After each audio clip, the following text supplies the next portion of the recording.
I'd say peer massage really helped you calm down, and if you've had any worries at playtime, you can just let go of them and just remember that you're in school now and just have a nice time. Once I fell out with my best friend and we paired up. At the end, when we both did each other, we felt really relaxed and we both said sorry to each other. So we became friends from it as well. I like peer massage. It makes me relax and calm. Teaching straight after a peer massage is a wonderful time to teach.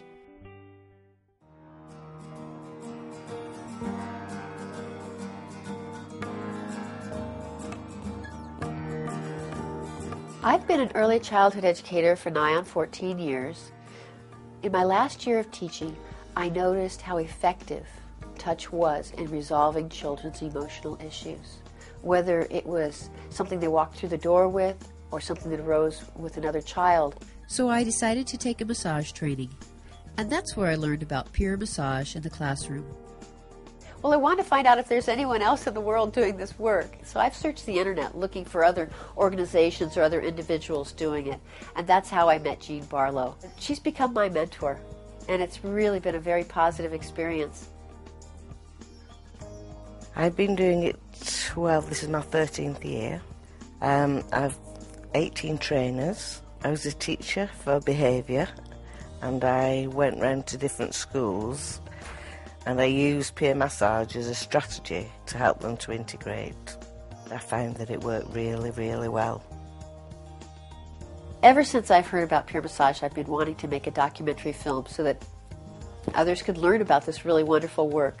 So I've been coordinating with Jean to come over to Manchester, England and visit schools here that she's trained. Jean has laid it out every day. We go to one or two schools, and every school is different. But they all say the same thing in their own different ways, which is, this has been wonderful. It's empowering for the children. It calms the classroom. It gets them ready to learn. Peer massage is an inclusive tool for teachers to use in the classroom to help integrate, socialise, develop understanding and emotional competence. It's a wonderful tool, a great activity, a fun activity, and children love it.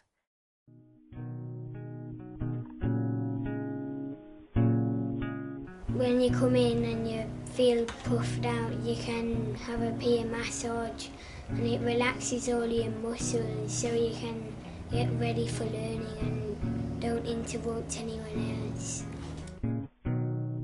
We recognise as adults that we can't go and do a task if we're stressed, if our minds are full of something else, or if we're sluggish. And so as adults we make that choice, oh, I'll sit down and have a cup of tea before I start that, or I'll just go and get a breath of fresh air before I start that. And children don't always recognise that for themselves. So when they come in from the playgrounds, some of them have been running around, some of them have been falling out, some of them enjoy being outside, some of them don't enjoy being outside so much. So they're all coming in with different thoughts, and then we've got to bring those together into one. And what peer massage can do is calm, it can obviously the positive touch, it can relax, and so actually it's bringing all those different states of emotion into the one place and creating a nice foundation. So we're encouraging children to say, we're ready to learn now.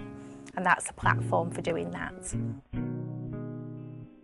So we'd just done a really exuberant dance lesson, and we came back to class and they were all hyper, and we were trying to move into quite in-depth science lesson.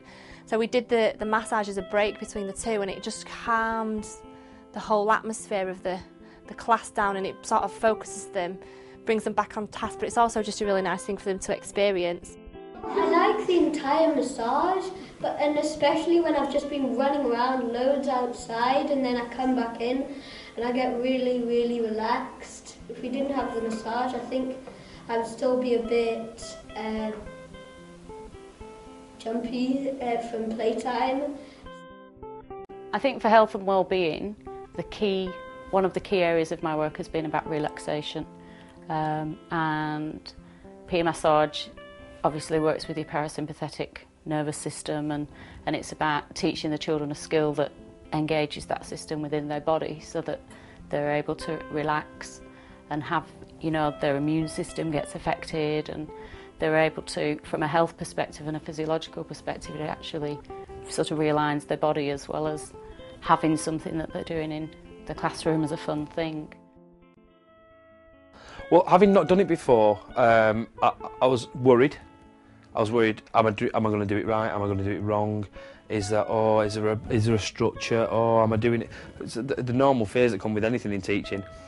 But I quickly found that it has direct results. It does calm a class down instantly. And from a teacher of older children, I know that there's so many targets and we have to do SATs or standardary tests that we have to get grades for and levels for. And as children get older, the hands-on kinesthetic activities are often forgotten about because they should be writing and they should be calculating. So I think with older children, it's very important to get this positive touch in, as well as trying to achieve all the targets and all the bits of assessment. Let's not forget that these children need a positive touch and a positive calming activity every day other than writing and calculating and all the other things. The children will come in from playing outside at dinner time. Often we'll be doing quite a lot of rough and tumble play, football, different things, maybe a few crosswords here and there, and then you want to do a maths lesson or a literacy lesson or whatever it is. Doing that just re-engages the children in terms of positive relationships and readiness to learn, and then enables them to focus on the lesson. After lunch in schools, universally must be the most difficult time of any day, when staff are mopping up all those squabbles and incidents, etc. So I always think that to do the programme then is so obvious, because you have to take time to calm the children, so it's not a waste of time. So if you just go straight into the routines where you've got the children, one child's putting the music on, the children are getting into roles, they're getting into position, that is a focus, that is the routine. So you're not wasting your time, because you know you have to do some mopping up at times anyways. After playtime, from all like the stress at playtime and being all hyper, when you get into class it's quite hard to concentrate after all that. So after doing peer massage it's easier to concentrate whilst doing your work. So what we do is the children go out for their playtime, they have their lunch, they play on the playground, and at 1 o'clock they come in the afternoon. The music will be on in the classroom. I have various different CDs that I do use. A lot of them are musical, sort of instrumental pieces of music. The children associate that with peer massage. They will come, they will already know who's going to be the massager first, who will receive the massage, and they automatically start the routine. It's lovely. I think they could do it without me, really, now. They could quite easily come and play the CD and just get on with it. The children soon develop ownership of peer massage because they like the strokes, they like how it makes them feel, they like the scripts, they like the repetition, they like being in charge. They don't really want the teacher to be telling them what they're doing because they know. We teach topic-related work here, so we'll do a term on Africa, a term on India, a term on castles, and quite often children have asked me to create a massage for that topic and make new moves. So in the past I have allowed the class to make up a castle's peer massage, and we've had turrets and we've had spear throwing and we've had shields, and to me that means the children love it so much that it's embedded in their daily routine, and they love the creative curriculum, so they are trying to put the two together and create a massage related to what they are learning.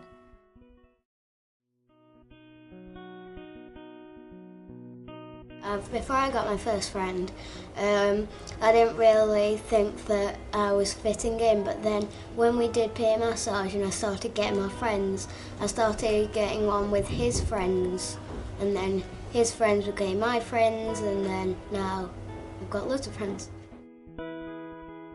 Well, we've been doing peer massage now since about 2003, 2004. I've been working here this is my 9th year in the school, and it was here when I started.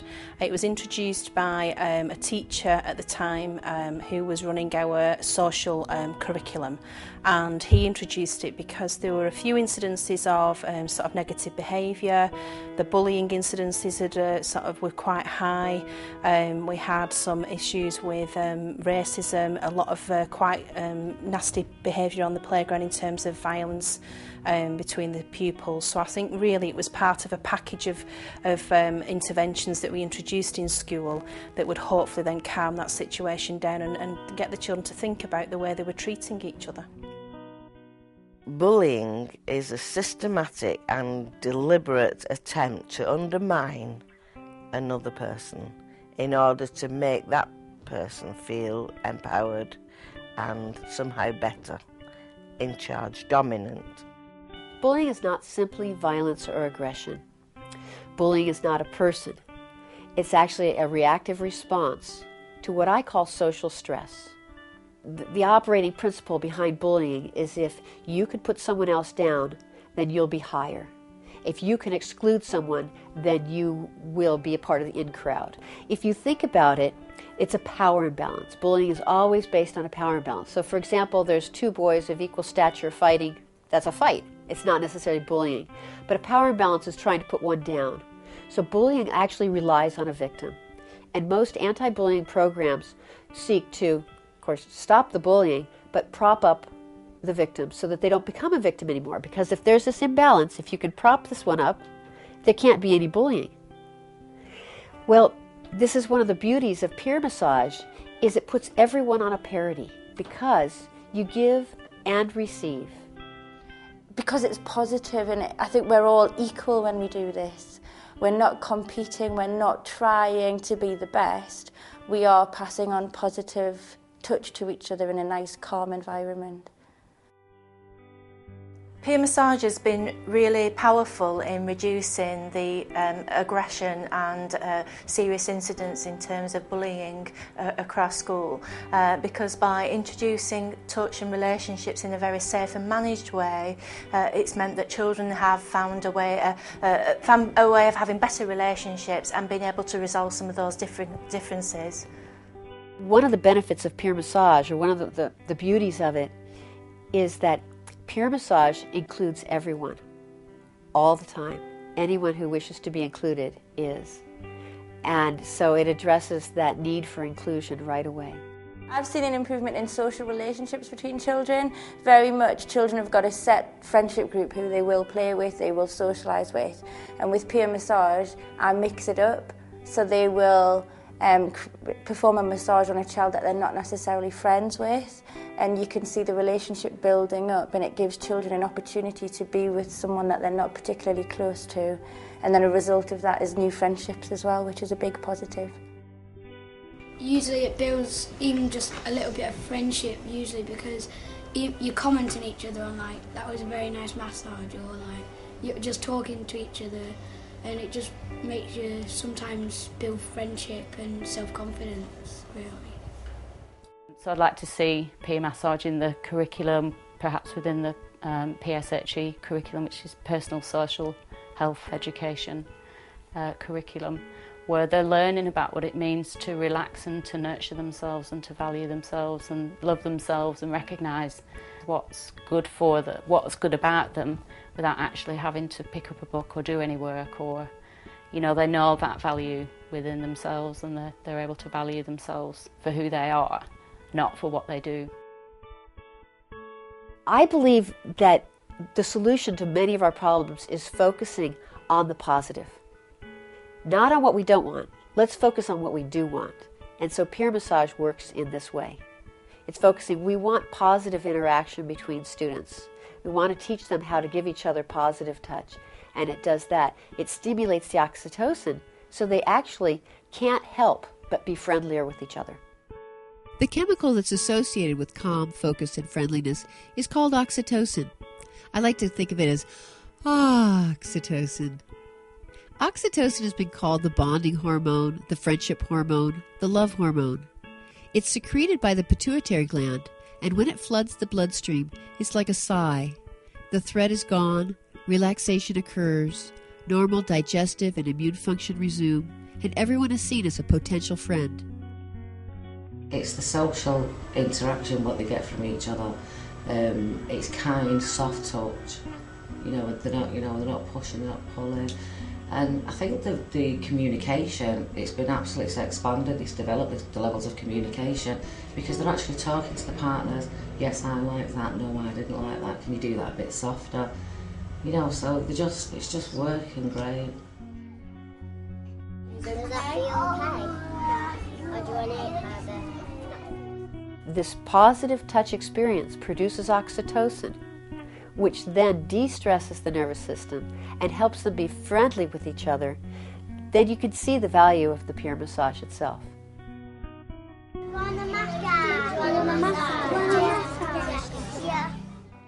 The first premise is always consent.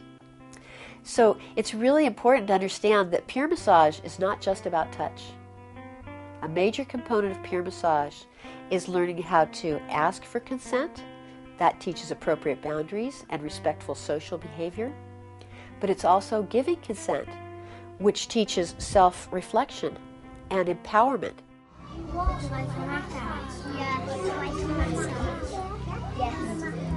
Does everybody say yes?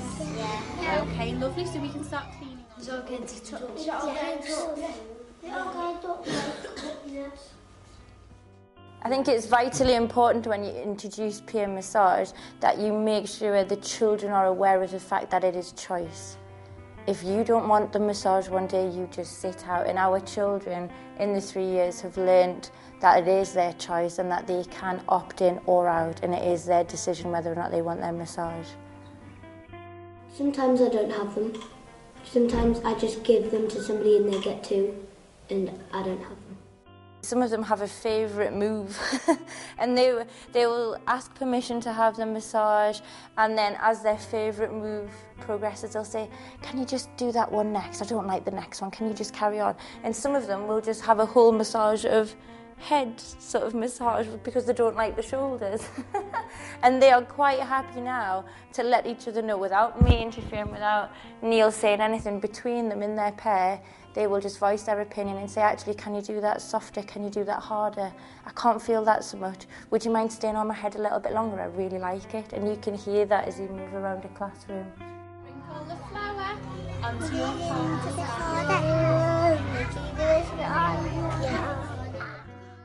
Sometimes I ask my partner to, when we get to swans, I say, can you do this swan all the way to the end? You can speak up for yourself and say to somebody that it's not very nice or that it's really good. One of the things that children learn is how to pick up on non-verbal cues of whether someone still enjoys the massage or not. And so when I'm speaking to the children about how to bring the massage and how to get consent, I will ask them, how do you know when you're doing it if they don't like it anymore and they'd like you to stop? What if they don't say something? And the children will then tell me, oh, they'll go like this, or they'll try to move away and stuff like that. So I think this is a wonderful education for them. If they're pushing their shoulders back and they probably don't like it if you're doing it a bit hard because they're not being sat comfortably. Right, what would you do then? Then you'd go a bit softer, or you'd ask them if it was all right. After a couple of strokes, they do start to be a bit more concentrating on that person, because we do teach them you're concentrating on the needs of that person. You're not concentrating on yourself. You're thinking how they're responding to you. Are they pushing into your back that they like it to be harder? Or are they pulling away that they want you to be more gentle?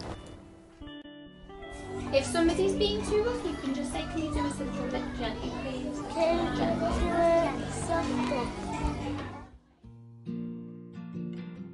Our children come from a very broad background, and we wanted all of our children to mix with each other and get on well together.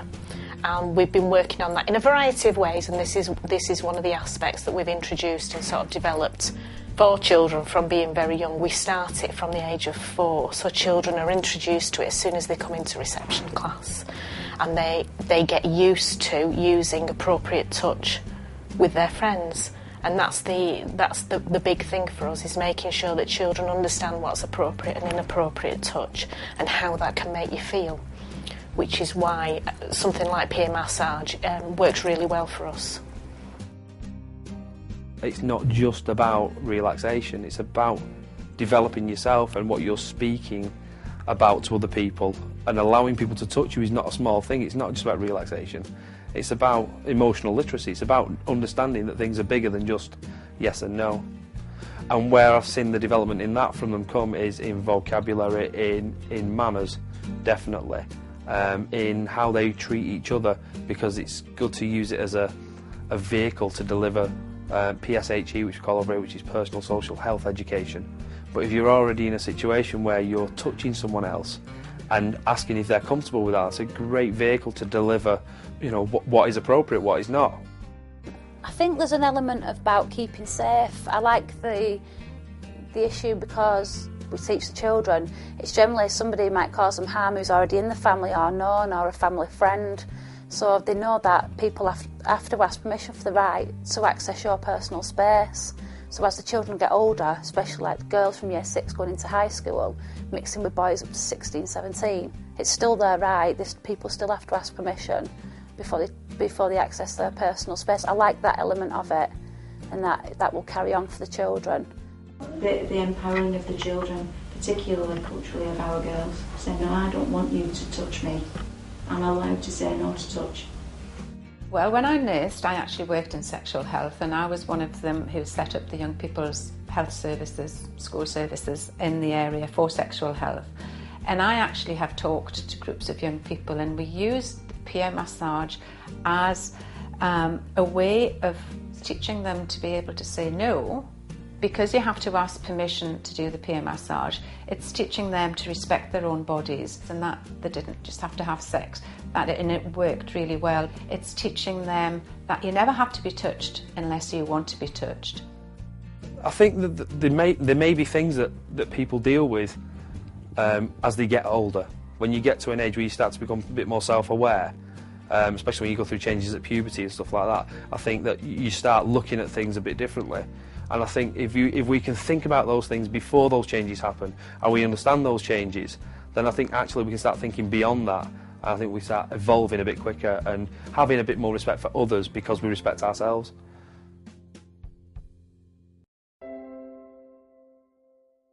As teachers, we're constantly under pressure to deliver an overloaded curriculum, and obviously it's another thing to do, another thing to integrate, and whether that had its value.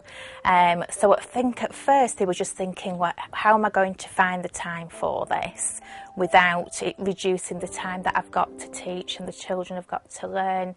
But in actual fact, what they began to see is that it didn't take any more time and was less stressful, and then the benefits of the children's response proved its worth.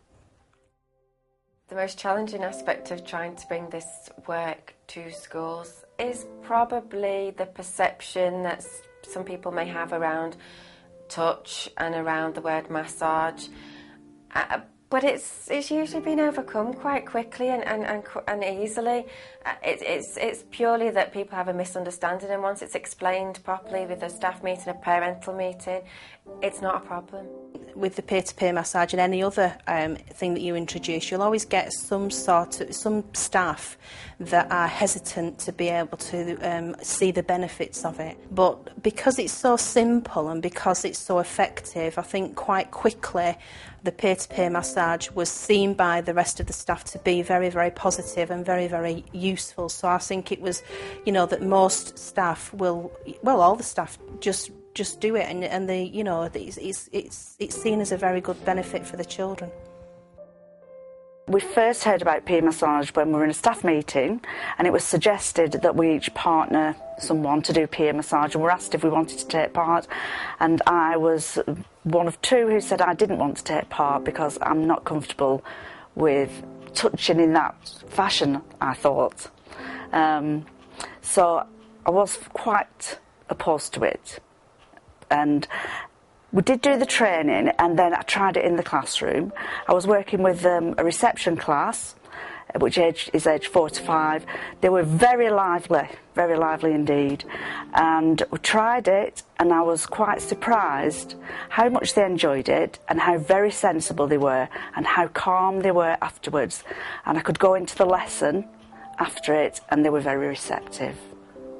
I'm for it now. I would use it again in classroom, and I'm also going to use it with special needs children that I work with. And sometimes we have some parents that are, when we say that we're going to do massage with the children, they have a view of what massage is with children, and then we show them.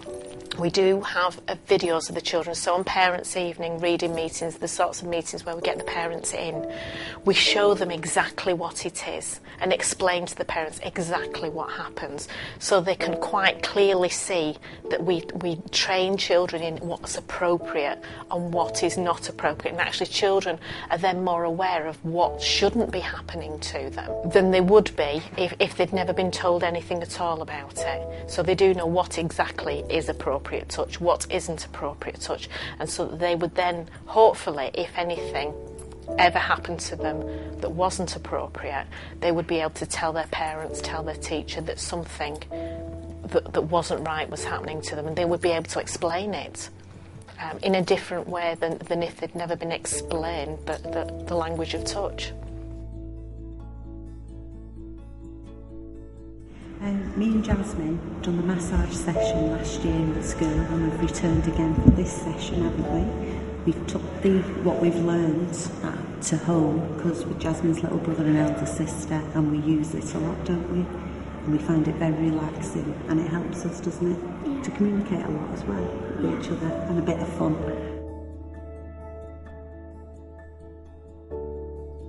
We've been doing it for about 3 years.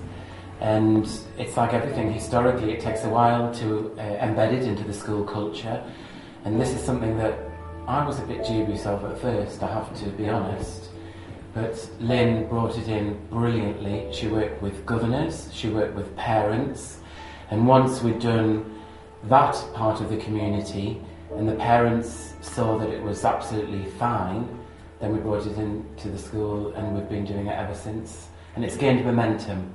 And I think some classes probably thought their children were too young. Big mistake. Yeah. Young children can do anything that the older children can do. So we've kind of led the way, and it's embedded across the school now, and wonderful. Definitely after the programme has been implemented, the response from teachers is on the whole positive. Sometimes there's a bit of apprehension, as with anything new, and that's why I found it really important to get the whole school approach, and for the whole school to be working together as a team, and to get all of the teachers on board. And that's why it often works the best to have the staff training as an inset, and so that we're working from the same starting point. I do think to get the optimum from the programme, if the staff are properly trained as practitioners and they're on board, that's when they understand the programme, they understand the ethos and the theory behind it, and then they're able to develop it and work with it fully. When you have a whole school approach to any kind of curriculum, you get continuity, you get a reinforcement, you get good modelling, and you get people with understanding and expertise using similar strategies and similar approaches, so the children feel quite confident very quickly. I think I would definitely get all the staff, everybody on board at the same time. I'm just so glad that we as a school and as a whole school have done peer massage training, and I've just said as a whole school, and it being a whole school philosophy and way of working is really important, and I'm just so glad that we've done it, and I'm so proud of the children. there's numerous lasting benefits of peer massage, really. I think it's given the children an idea of how to touch people positively. I think it's built relationships and friendships. You know, a lot of the staff will pair up and do the peer-to-peer massage at the same time, and the children see, you know, the staff getting involved in something that they're being asked to get involved in. That's really important. I think certainly the behavioural record of the school has increased immeasurably. That we have very, very few bullying incidences, we have very, very few racial incidences. The incidences of any sort of physical violence in the school is very, very, very low. So, like I say, I've had the 9 years that I've been here, I've seen a huge change in the school's ethos, really, and the way that the children sort of react with each other and treat each other. It's really lovely to see. The time that we've devoted to peer massage has paid us back tenfold. Because it makes you feel happy and then you're going to make friends forever. Try it. Do it. Touch is positive. Touch is a human need, and children need it. Children love it. Children thrive on it, and it really helps learning. And once you've tried it, there's no going back. You think, oh, you know, you have one of those lessons where you think, why have I bothered to turn up to work today? Get one of your peers to do it to you and see how nice it makes you feel, and then you'll understand why it makes children feel so nice. So it definitely, definitely does. Touch is a very powerful thing, isn't it? And I think that will stay with them forever.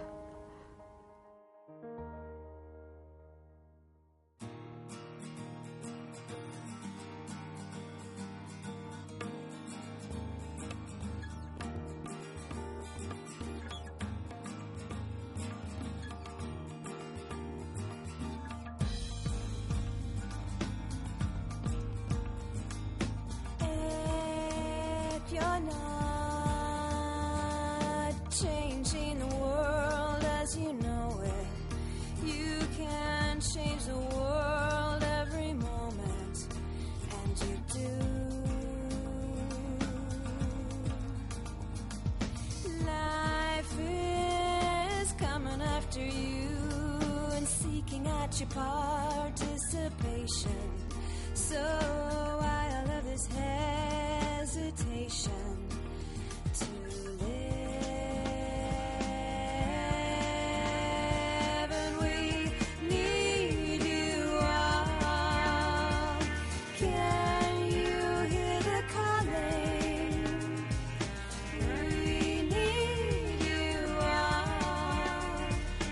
Can you hear the call? Calling out. Need you all. Can you hear the calling? We need you all. Can you hear the call? Calling out. I think touch is reassuring. Touch is part of our social makeup. And it's nice because it's consistent, because it's throughout school. Try it. Do it. If you're not changing the world as you might, if you're not changing the world every moment, then why not? If you do it really kind and your friends, you will do it really soft. And when it's soft, more than actually losing friends, you would make friends, so it makes like a more happy world than it would actually used to be.